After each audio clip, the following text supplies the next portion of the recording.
you this morning. It's good. I'm glad that we were supposed to be down a couple today, and Dad and Jeremy were planning on going down to Florida. So I'm glad that even though it's their loss, I'm glad you guys are here. Amen. I love getting to come together and serve the Lord together. I enjoyed that, Brother Shad. I haven't had a ton on my mind, but I think these brothers, as they got up, they preached on kind of whatever. It seems like the Lord has had a couple of chapters from the Bible on my heart about all week, and it's Hebrews 11 and Hebrews 12. And, I just love, if you're going to just take a little bit of time to read anything, the 11th chapter of Hebrews, the examples of faith that Paul is writing about.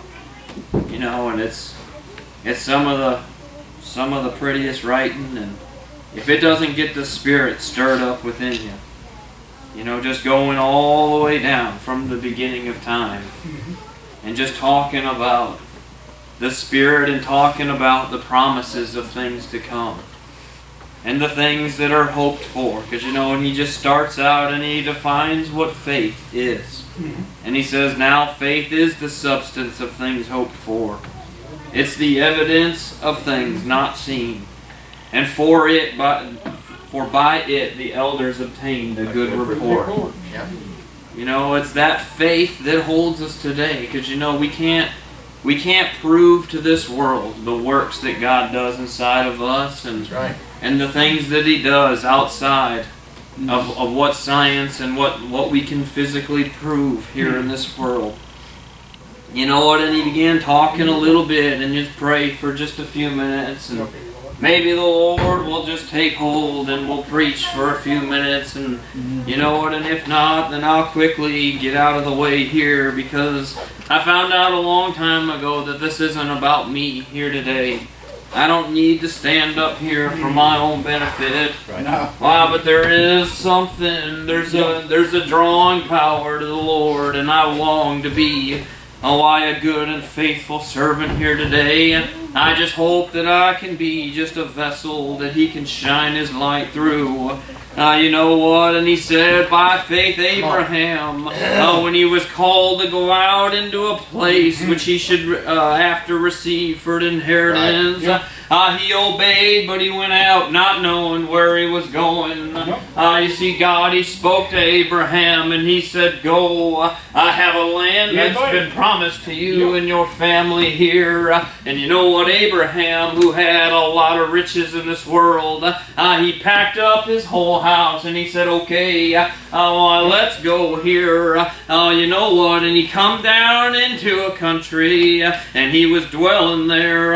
And you know what old Paul wrote, and he said, by faith he stayed in the land of promise. He was already there in the physical land, you see. But it says that he dwelled there. You know what? Like it was a strange country.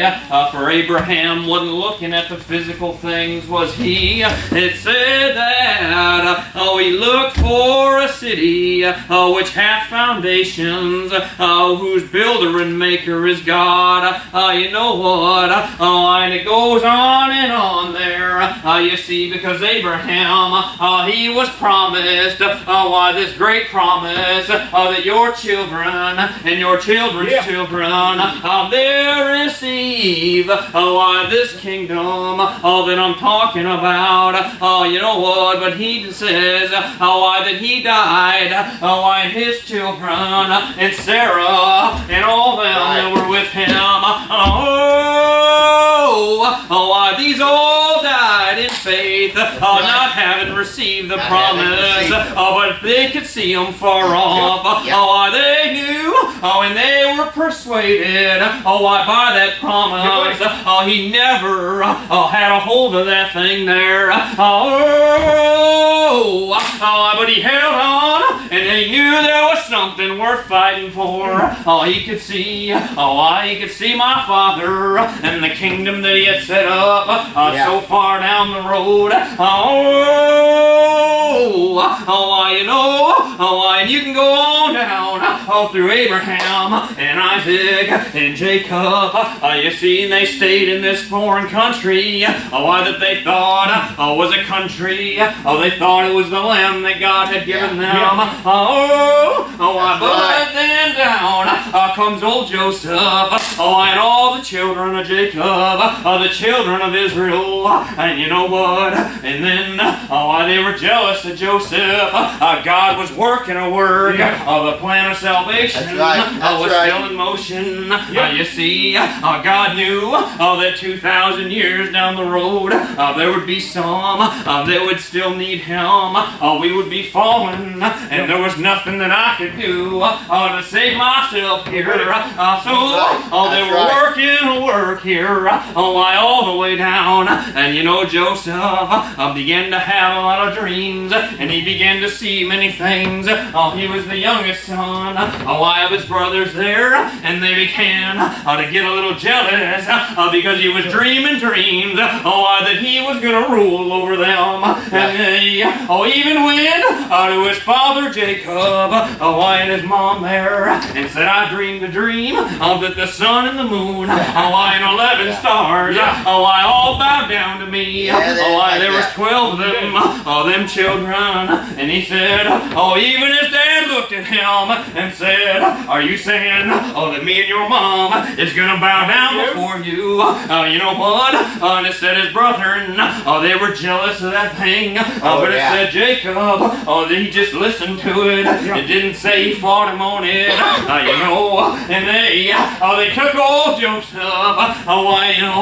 I love what it said here. You see, Joseph, now he would stay with his dad, and his dad loved him very much, and he gave him a special coat, and he doted on him, and you know, and he loved him, and his brothers were out tending to the flock here, and old Joseph, his dad took him and said, I need you to go and check on your brethren. And he said, I think they're over. They didn't have a GPS, a cell phone, you know, and they would just roam around from city to city, from countryside, all the way around, just feeding and watering their flock. And he said, I need you to go find your brothers, and you just give them and check and see how they're doing here. You know, and he went to where he thought they were, and he couldn't find them there. But there was a man, and he said, what are you looking for? And he said, I'm just looking for my brothers. I often wonder how long it took him to find them, because he told them, last I saw, they were heading to Dothan, this other countryside, and he said, he went out and finally found his brothers there. You know, sometimes when the Lord puts something on our heart and gives us what we think is a job to do, it doesn't mean we always know exactly where we're going, does it, Papa? I don't know what I'm doing in this world, but every day, like you said, we've got this moment right now. This moment I know that the Lord is with me. I can't speak to yesterday because it's gone, and I don't know if I'll be here tomorrow. But I have the Lord on my bond right now. Today is the day of salvation. And old Joseph, he started coming over the mountainside, and they could see him, and they were still all tore up inside, and they said, here comes our brother, let's cast him down, that dreamer, of dreams, let's just be done with him, and tear him up, and my dad, will never know what happened to him. And they all agreed to this thing, you know, and they grabbed him, but one of them said, let's just throw him down, down in the pit here, Papa. And they took him down and threw him in the pit, and they took his coat and they tore it up and made it look like some wild animal had killed him. up and they took it home. But then one of them saw this bandit traveling. Gypsies coming, and they said, let's go and just sell him off and be done with him. And they sold him down into Egypt. That's there. Right. My God, He knows where we are. No matter what's going on, no matter what befalls us, He knew that they had to go down and be servants and to rise up again. Right. I think about what you went through when you were down, just struggling in this world, just sending away your days. Then there need to be something that happened down in your life, something that made you realize that I wasn't living right. Something that cast you down, and and I believe old Joseph, he never wavered in his faith there. He believed that God was with him.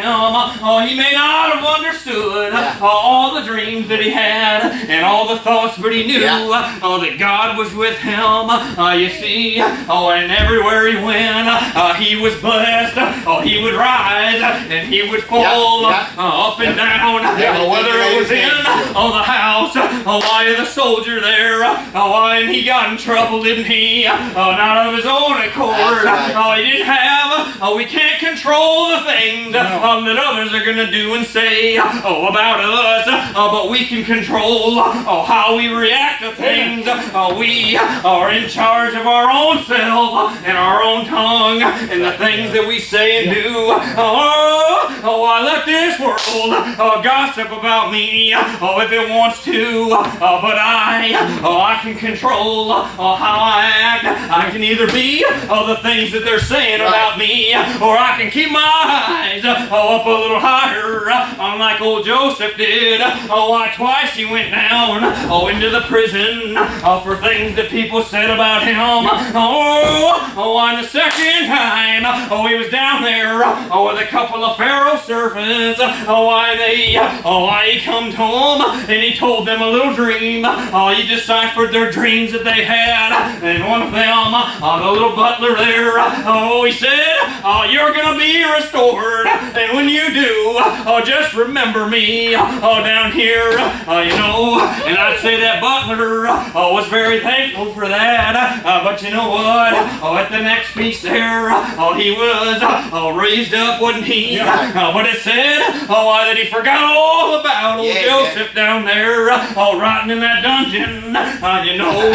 You don't read a whole lot more after that. But then it said, but 2 years later, Pharaoh dreamed a dream. 2 years, he sat down in that prison. Probably just praying and praising the Lord. It don't matter what my situation is here. Praise the Lord today. We're just traveling through here, and I'm going home. Cast your stones at me. Lock me up. I'm in bondage anyway. Here on this side. But I'm going home. I know the one who holds all things in the palm of his hand. You see, and old Joseph, he come before old Pharaoh, and he interpreted a dream, didn't he?